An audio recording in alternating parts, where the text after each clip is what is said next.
गुलशन गुलशन सहरा सहरा, महफिल महफिल सागल सागल, मस्ती मस्ती मस्ती मस्ती, जुल्फ में बादल जलवा जलवा, आँख में काजल ओए क्या कहना, फूल सा मुखड़ा जलवा जलवा, चांद का टुकड़ा ओए क्या कहना, चेहरा किताबी ओए क्या कहना, होठ गुलाबी ओए क्या कहना, चाल शराबी।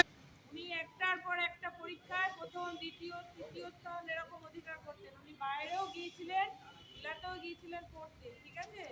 ওনার কোনো উনি চাকরিও অনেক পেয়েছিলেন, কিন্তু উনি কোনো সরকারি চাকরি গ্রহণ করেননি, কারণ তখন ইংরেজরা আমাদের দেশ কি করে রেখেছিল, পরাধীন করে রেখেছিল। সেই জন্য ইংরেজদের দেওয়া উনি কোনো চাকরি গ্রহণ করেননি, ঠিক আছে। তারপর উনি কি করেছিলেন, ইন্ডিয়ান আর্মি তৈরি করেছিলেন, ঠিক আছে। আজাদ হিন্দ ফৌজ, তাই তো, উনি তৈরি করেছিলেন কেন, ভারত মাতাকে স্বাধীন করার জন্য। সেই জন্য উনি কি করেছিলেন, বিশাল সেনাবাহিনী তৈরি করেছিলেন। উনি তৈরি করতেন সেনা, যাতে ভারত মাতাকে স্বাধীন করা যায়। উনি কি বলেছিলেন,